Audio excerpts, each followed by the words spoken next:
So now we will continue from where we left today. First of all, let us.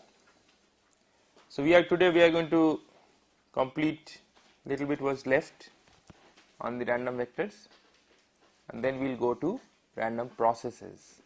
Okay, that is a major concept because throughout the course we will be dealing with random processes. So let's first recall. Firstly, we had a confusion. Actually, that confusion was created today when I opened the book to see what was the confusion. I got the meaning in roughly 5 seconds. Just looked at the book and I knew where I was wrong. Where I was wrong is this. That is, if z is equal to gx, what we were saying yesterday, that if z is equal to gxy, and then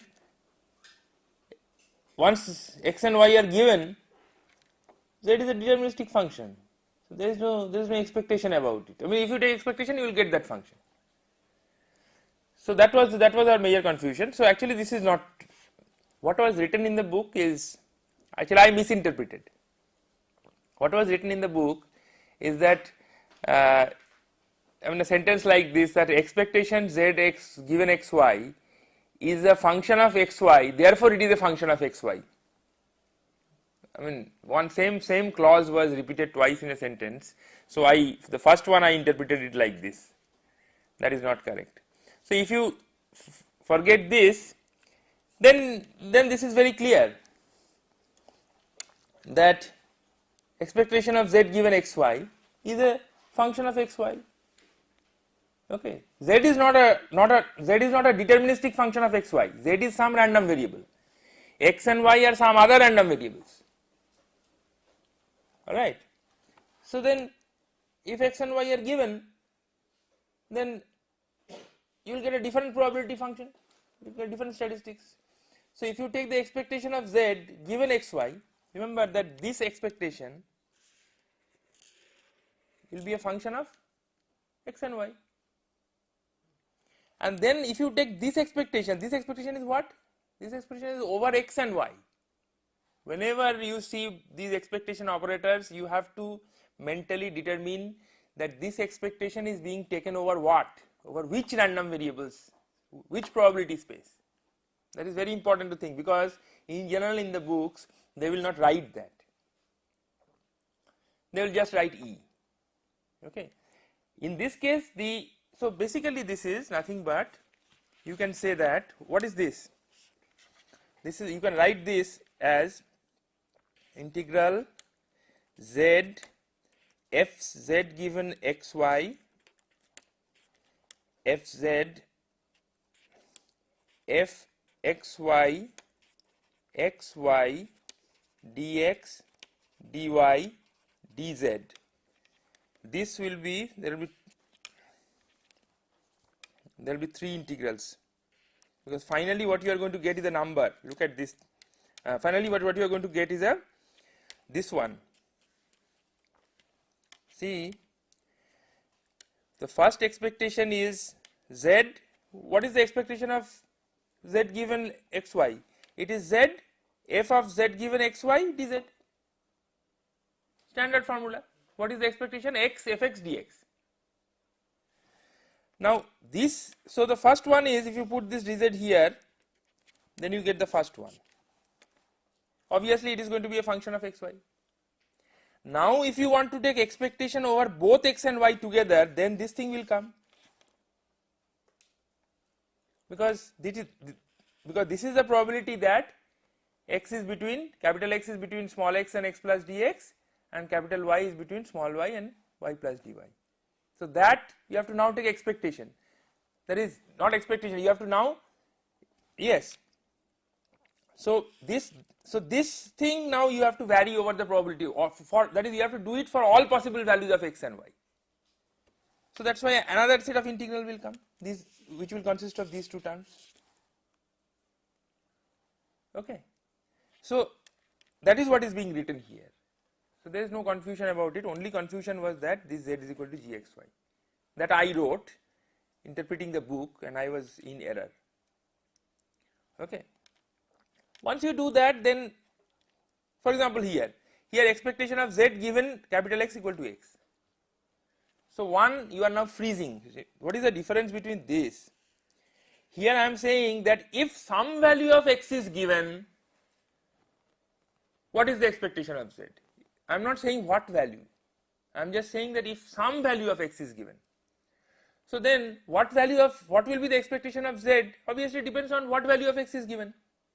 That is why it is a function of x. But here you are telling that the value of x is given, already told.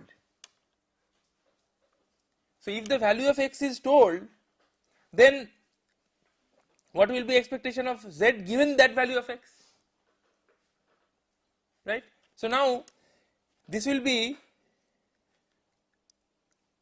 this is a function of, what is this? This is the expectation of z given some value of x and some value of y. Further, if you give that the value of x is this, then you get this outer bracket thing. So it is expectation of z given xy is now a function of x and y, given that x is equal to x. Further, another piece of information is given, that is not only that function you are calculating, now you are putting the value of x in that function. So then this becomes a function of y. Now if you take this expectation, so then if you take this expectation, that means you have to now consider all possible values of y. So this expectation is now over y. Then you will finally get this, which should be a number again. So this is the interpretation. So always remember that you have to know that where over what you are taking the expectation. So I think this is clear now. So this point is cleared. So now we continue from where we left. Okay. So we were talking about vectors, and we said that as far as the probability is concerned, obviously vectors have a certain algebra. Vectors are certain kinds of objects. You can add them in a certain way, you can multiply them in a certain way, you can invert them in a certain way. So there are operators associated with it. There are rules of working with such objects, and they are collections of numbers, but they are not exactly like sets, which is like putting the numbers in a bag without any order, but which is like putting them in slots. You know, this is x1, this is in the first slot, that is x2, that is in the second slot. So the place is fixed, while in a set there is no place, it's just all in a bag. Okay. But as far as the statistics is concerned, they are pretty much like having n random variables together. So you have to always think of their joint statistics, right? So that's what we discovered, and then we were trying to see that, first we saw that if we are given one random vector x and if we are given another random vector x, both of which are defined on the same probability space, and they are also related by a certain functions like phi and g, then how to compute that, then given the sort of fx's, that is given the probability distributions in the space of x1 x2 xn, how do we get the probability distribution of y1 y2 yn?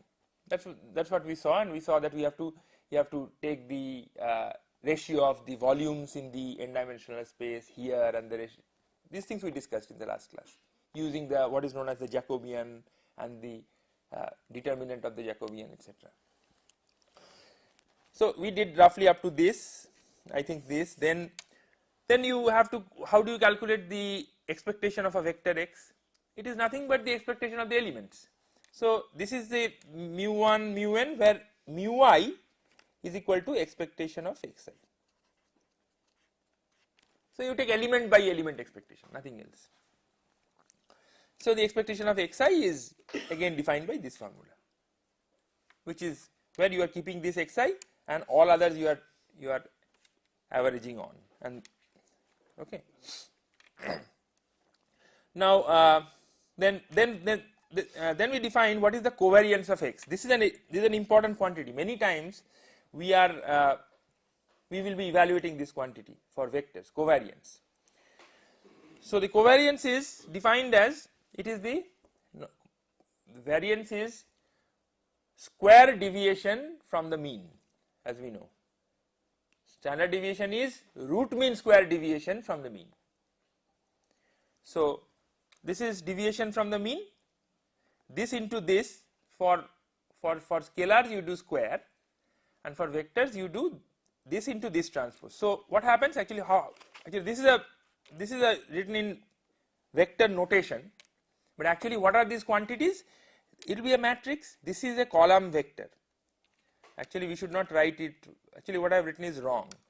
This should be written as transposed, because there are two kinds of vectors. One kind of vectors are vertical, they are called column vectors. The other kinds of vectors are horizontal, they are called row vectors. In this case I am assuming that x is a column vector. I have merely written it as like this because the page is like this, otherwise it will take a lot of space to write. That is why I put transposed.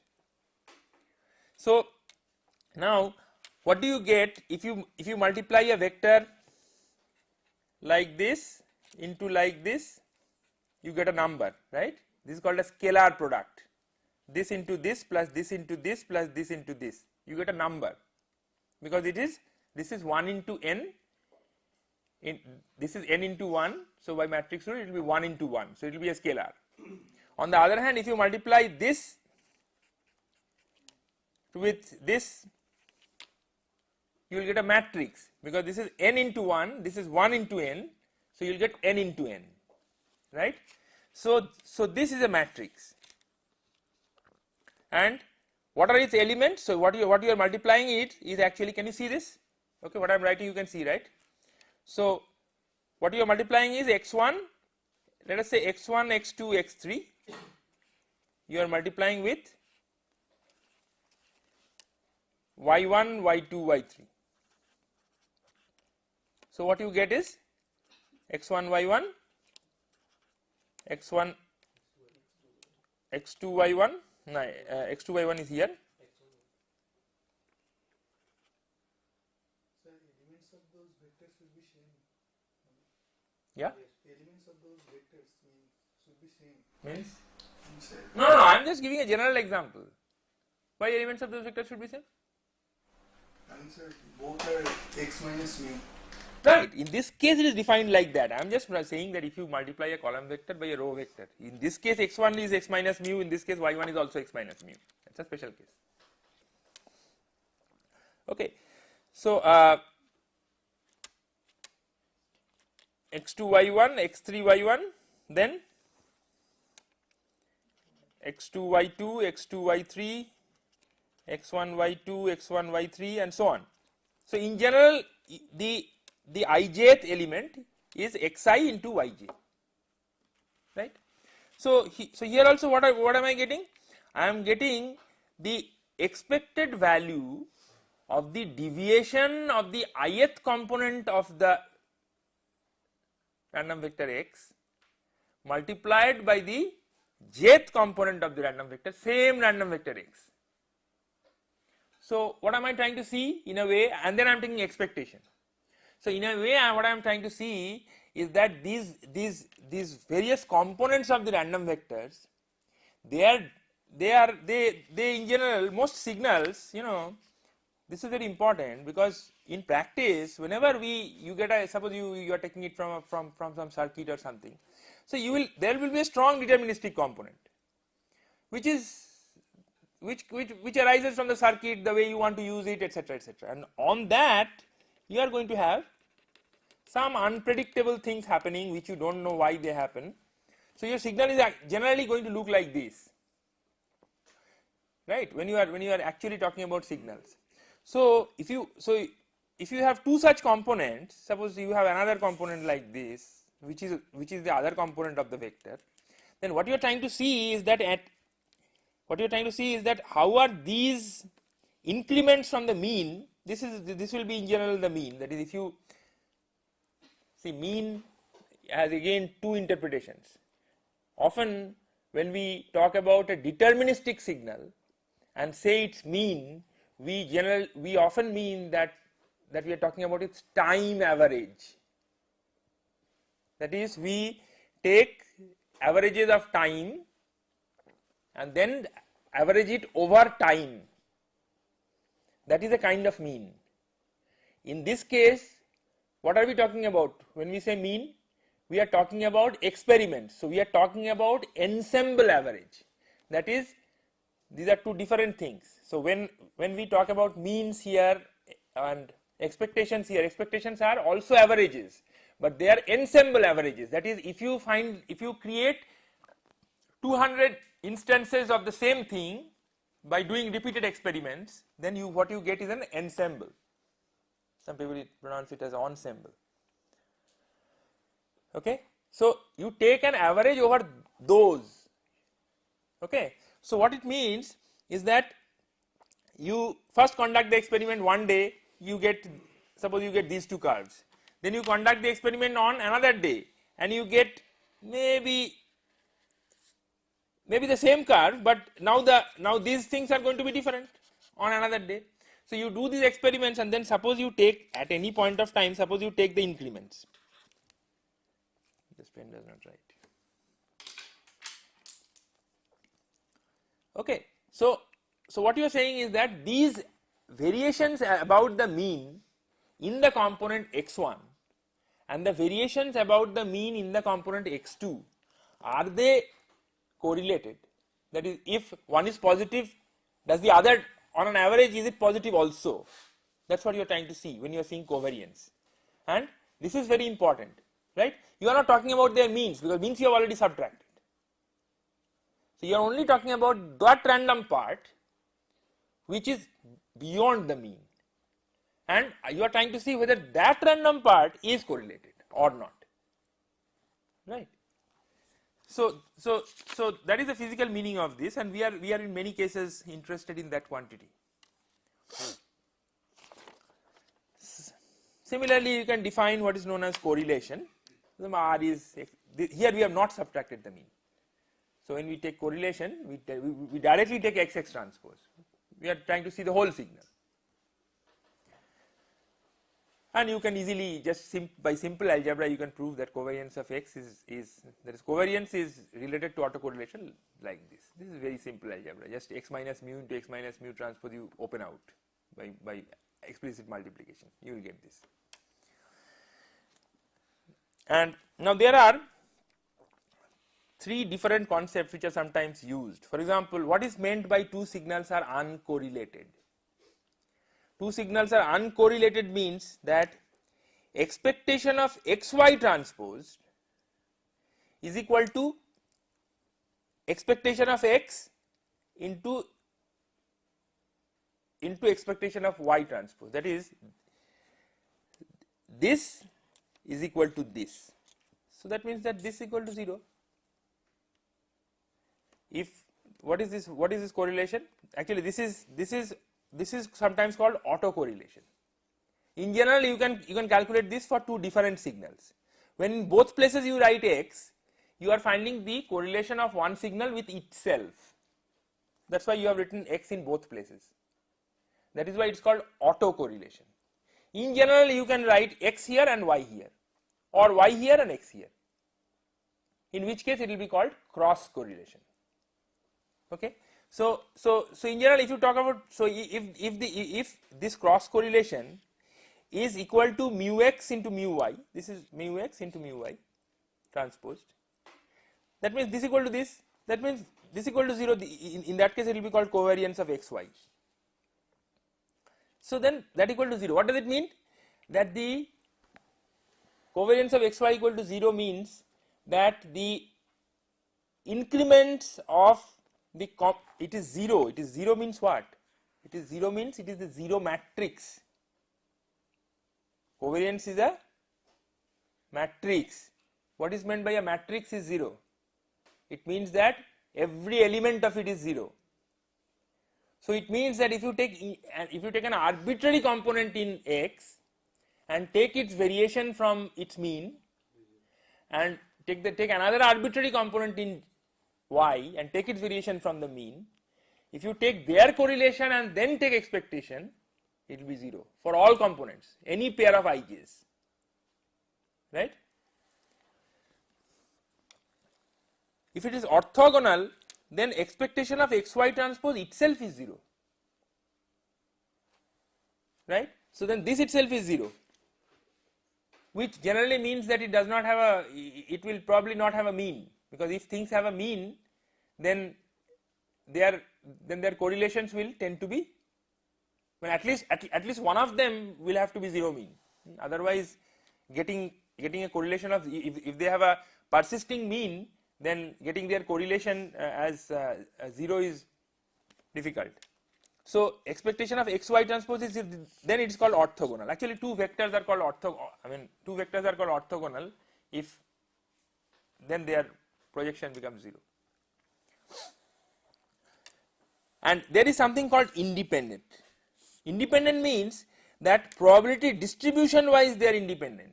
That is, the joint probability density of x and y can be obtained as simply as the product of the two joint probability.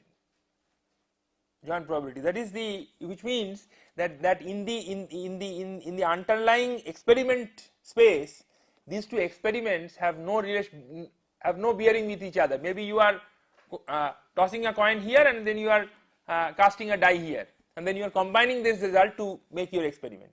Tossing a coin has no relationship with tossing the die. So which face of the coin comes up? So I mean saying that what is the probability of having a head and a 4 coming up on the die is simply nothing but the probability of having a head multiplied by the probability of having a 4. They are disjoint events, so their probabilities are multiplied. So right. So in such a case you call them as independent. These terms will sometimes be used. So that is why this is the meaning. Now if you have independent, see, this is the most strong condition.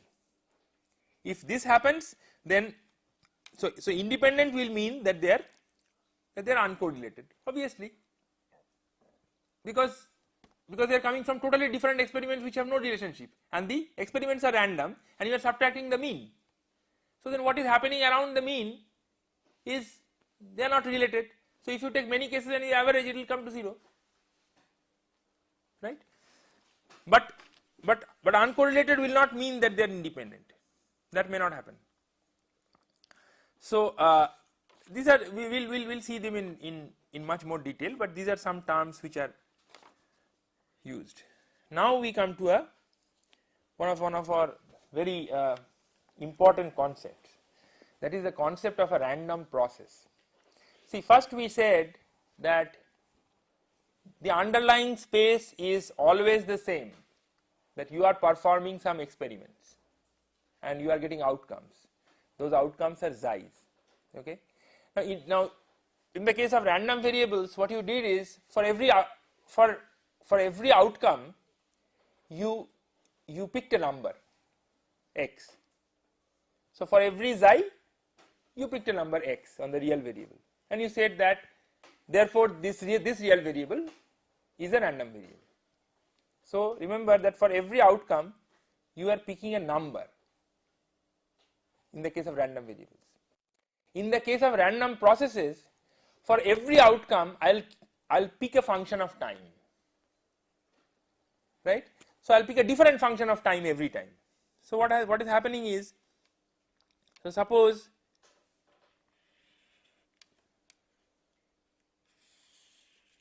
this is my t axis, okay, function of time. We are, because in engineering we are mostly concerned with functions of time. In statistics or in economics they are more concerned with, they are also sometimes concerned with functions of time, but they are very often not concerned with functions of time, but simply with random variables. But in engineering, especially in signal processing, what is a signal? It is a function of time. So our prime object of interest are random functions of time.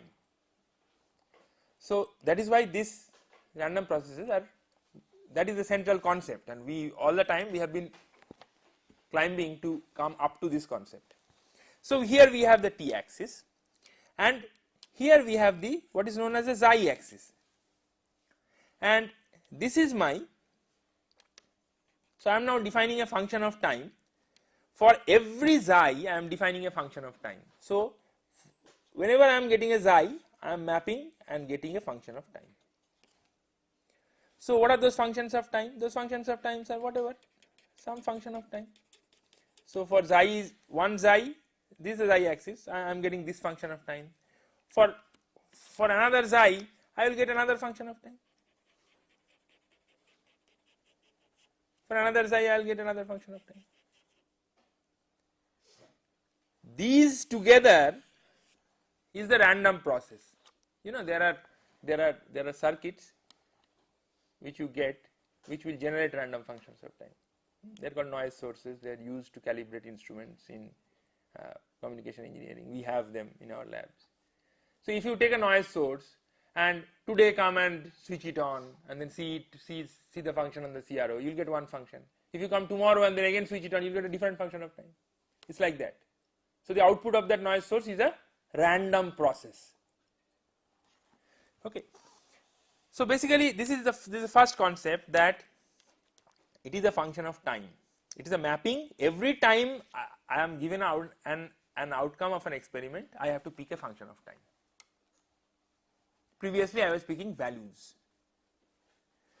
So now that means now my random process x becomes a two variable thing. For every outcome I am getting a function of time. So it is now a function of x of t and xi. Agreed? So this is an ensemble of functions. It is an ensemble of time functions.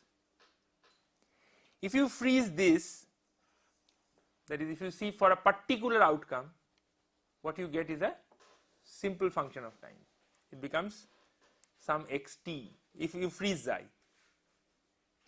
If you freeze t, what does it become? That is, if you switch on that noise source and every time just see the value at 2 seconds. Every day you come, switch it on, you get a new function of time, just see the value at 2 seconds every day. So you are freezing the time, but you are doing an experiment over and over. So you get a value here, you get a value here, you get a value here. So if you take all these values, what is it? It is a random variable. When you freeze time, it becomes a random variable. It is a random variable for time t is equal to 2 seconds. You will get another random variable at time 2 equal to 3 seconds, another at 1 second. So if you freeze t, it becomes a random variable. And if you freeze both, it becomes a number. If you freeze t and xi both, then it becomes a number, 1.5 volts. So if you freeze both, it becomes a number. If you freeze xi, it becomes a function of time. If you freeze t, it becomes a random variable. If you have both floating, then you have an ensemble of time functions in general. So it's a process which is capable of various time functions, okay, which are uncertain. That is a random process. Agreed? Now every time, now we will be talking of our our standard quantities of interest that talk about, that is, we will be defining fxt. So what does fxt means? It means the probability that xt becomes less than or equal to x. That's why now it is a function of t. So so as if you are saying that if you switch on, then suppose you are saying that what is the probability that I will get a function whose value at 2 seconds is going to be less than 1.2 volts, if you are saying like this. So at t, you are saying that the value of the function will be less than or equal to a particular given number, say 1.2 volts. And if you perform repeated experiments, what is the probability that this is going to happen at 2 seconds, at 3 seconds, at 4 seconds? If you characterize that, then that is the distribution function of the random process, right? And naturally its density function is going to be del f by del x. That will be, that is, this into dx is going to be the probability that at t the value is going to stay within 1.2 to 1.21 volts. What is the probability? Previously I was saying that it will be less than 1.2 volts. Now I am saying that what is the probability that the function at t equal to 2 seconds, the function value is going to be within 1.2 to 1.21. That is going to be this into dx. Same interpretation, absolutely same interpretation. Only since we are dealing with functions, we have to always talk about t here. But it is, always you can nicely go back to the probability space. The moment you freeze t, you get random variables. So you are back to your more comfortable region, right? So in this function we have both x and t variables. That's right. Why not dou x by dou t also?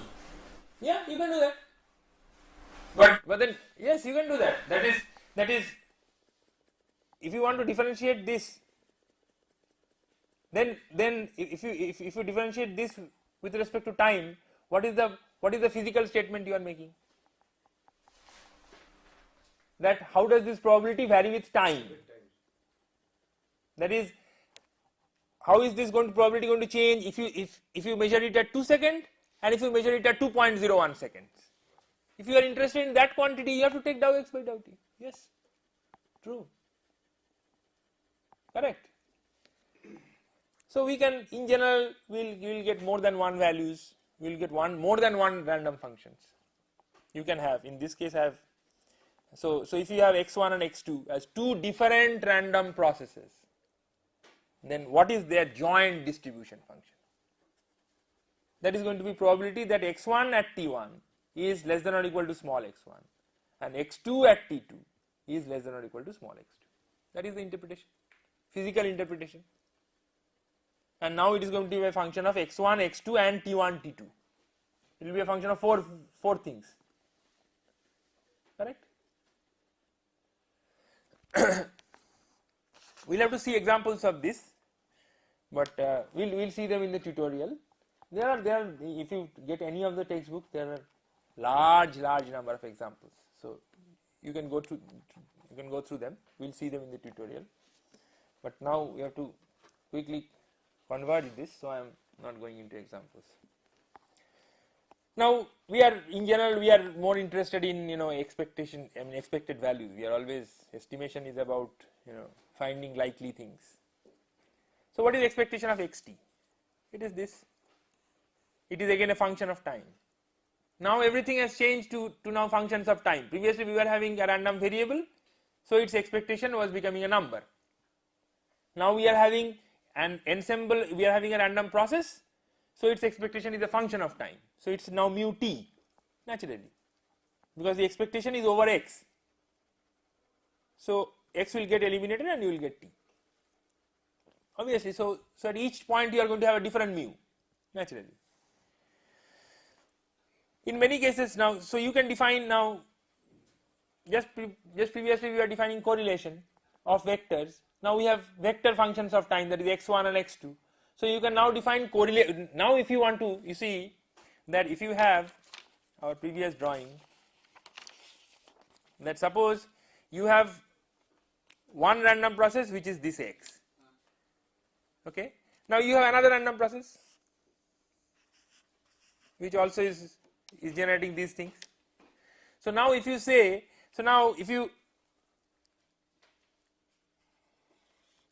if you freeze time t, then you get a random variable x, x1. If you freeze time here, you will get another random variable y1. If you put them as components of a vector, you will get a random vector, right? So you can get vector functions of time also, no problem. We have, which are basically, if in a vector, if you put each component as a scalar random process, then you get a vector random process. Basically, you are taking the signals and putting them in slots again, just like you are putting variables in slots. Now you are putting functions of time in slots. So you will get a vector function of time. Correct? So now here similarly, if you are given two different random variables, you can now say what is their correlation. But now when you are saying what is their correlation, you have to say that you are taking this correlation between which 2 points of time. You can take a correlation between xt1 and xt2 in general. Right? So if you take now expectation, then it will be a function of t1 and t2. That is, you can say, suppose there is something that if this is positive now, then after 2 seconds it is going to be positive. So if you take t1 equal to something and t2 equal to t1 plus t2, maybe they will be strongly correlated. In between, maybe it varies. Such things can happen. So when you take correlation now, because now it's a function of time. So when you are taking expectation, you have to say between which times you are taking. What is t1 and what is t2? Because this correlation will change depending on your t1 t2 choice. Right? So therefore now when you define correlation, you have to say Rx of t1 t2. This times you have to mention, which will be this thing. So I am multiplying them and I am taking their joint densities at t1 and t2 and taking expectation. Same thing. Similarly, we can take this is the correlation. You can take covariance where you are subtracting the mean. Same thing. We know that for covariance calculation we always subtract the mean, and for correlation we don't subtract the mean. So these are exactly same thing. And just like the previous thing, you can also say that Rx xt1 t2 minus mu t2 is going to be covariance xt1. This is again algebra. You just multiply it out, you will get it, and you take expectation, you will get it. So these are all I am trying to say is that you have absolutely parallel definitions. Only you have to keep track of the fact that now what you are dealing with are functions of time. So t1 and t2 will come into play.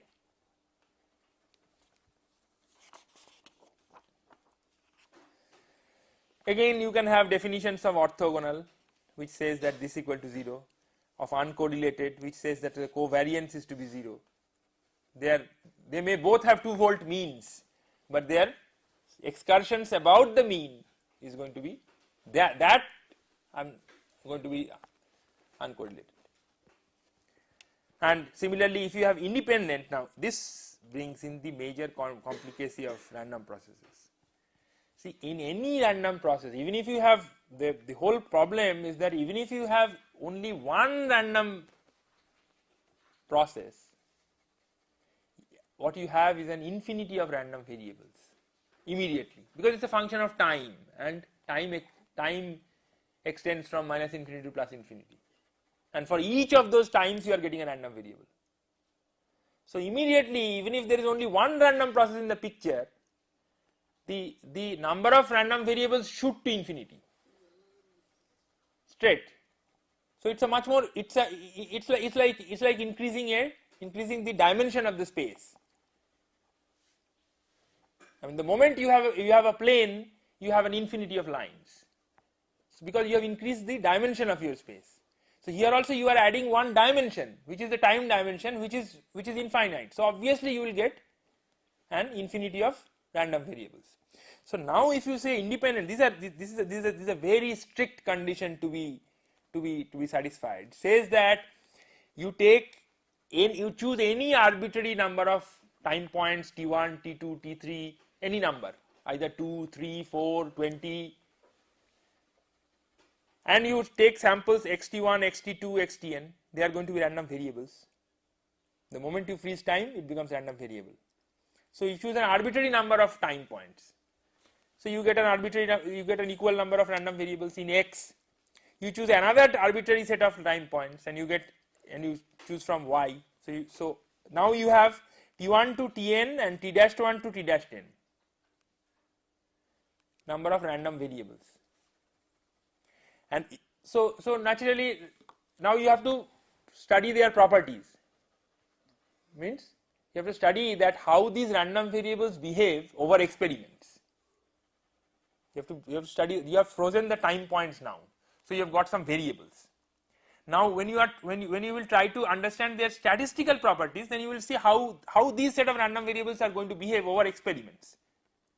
So then that is characterized by their joint probability densities. So if you calculate the joint probability density of this, they are mutually independent. Means that fxy is equal to fx into fy. So their joint probability densities are going to be guided by their individual probability densities only.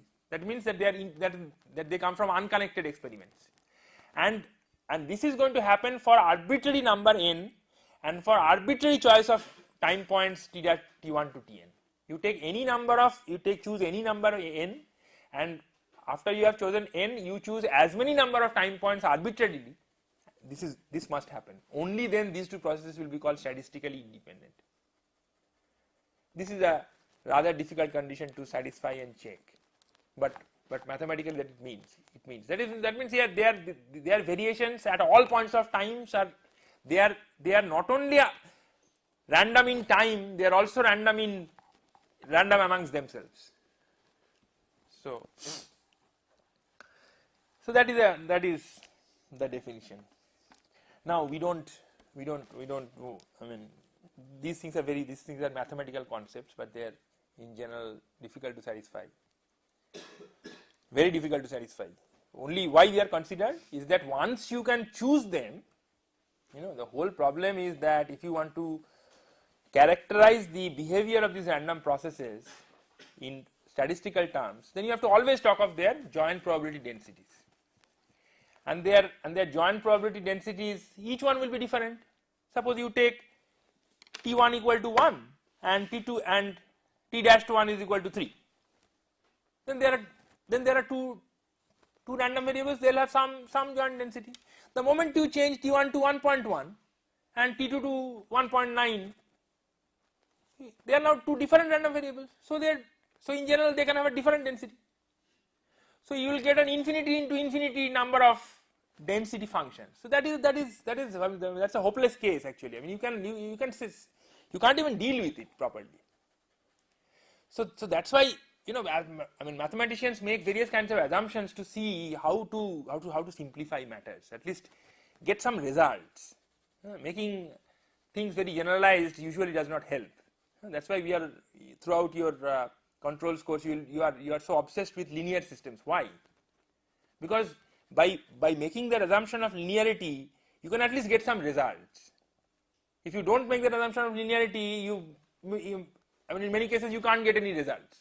It's very difficult to prove stability. It's very nonlinear system stability in general you have to find a Lyapunov function. Now how to find the Lyapunov function, nobody knows. If you can find it, you can prove it to be stable. So complexity will increase. That's why people have tried to simplify matters, and assuming that two processes are independent simplifies a lot of maths. Simply because now their joint density, that is, you can reduce one dimension. Joint densities will be simply this into this. So if you know each one's individual density, the combinations are not going to be different. You can generate the combinations from the individuals. That is an advantage. So for such reasons, people make these assumptions. Okay. So now we are talking of another thing. Again, that this concept has come because we want to reduce complexity. We have two dimensions. On one dimension, which is the value dimension, that is the signal's value. That itself is uncertain. And another dimension is time. So now what I am saying is that can I do something? Can I make some simplifications on the time dimension as well? Then I can deal with things.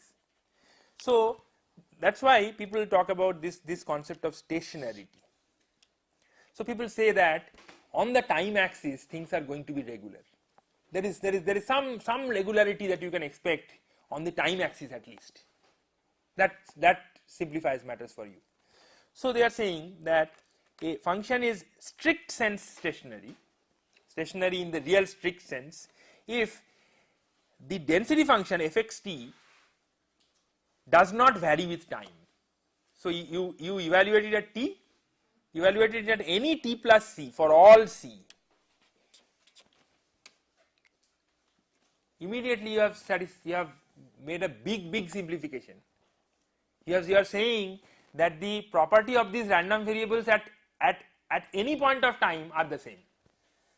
They are different instantiations, as if underlying you are having only one experiment. So when you are generating the value, you are casting a die and then generating a value 1.1. When you are generating the next value at a different time, you are again casting the same die. So all the numbers are actually coming from the same experiment. So they have the same probability distribution. It does not depend on time. Immediately you see the amount of experiments are totally reduced. Previously at each time you are doing a different experiment, having a different density. So one infinity you have reduced. Previously you are having an infinity of experiments. Now you are having one experiment. That's a big advantage. So, and not only that, they are saying that they're also saying that the joint density function for T1 and T2 will in general not you see, everything is invariant to shifts in time by a constant shift in time, but that constant can be different. I mean, that constant can be anything. That is, if you take this at T1 T2 and then take the same function at T1 plus C and T2 plus C, they are going to be same. That's what they are saying. So what does that mean? It means that I mean, C can be anything. So it essentially depends on what is T1 and what is the difference between T1 and T2, because when you are shifting, you must shift T1 and T2 both by the same amount. So which means that when you are shifting them, what are you keeping constant? You are keeping the difference between T1 and T2 constant. You are shifting T1 and T2 both on the axis. So the function essentially depends on T1 minus T2. It does not depend on the absolute value of T1 and T2. That's what it says, right? So we will talk about autocorrelation functions, which previously we were saying Rx(x) T1 T2. We will say that it does not depend on T1 T2. We'll talk about Rx(x) tau, where tau is equal to T1 minus T2. That again simplifies one dimension. So, and then you can have this is also very difficult to check. Who is going to check all these joint density functions? Very difficult to check. So we'll have to continue this. So let's stop here. All right. Thank you very much.